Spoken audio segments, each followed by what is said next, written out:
In an IELTS test, if asked to describe a good decision that you made recently, how would you answer?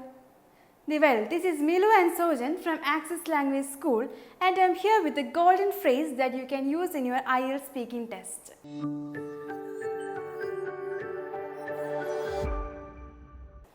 Most people answer this question as, recently the latest good decision that I take, but you can make your answer more perfect by using the golden phrase up to the minute.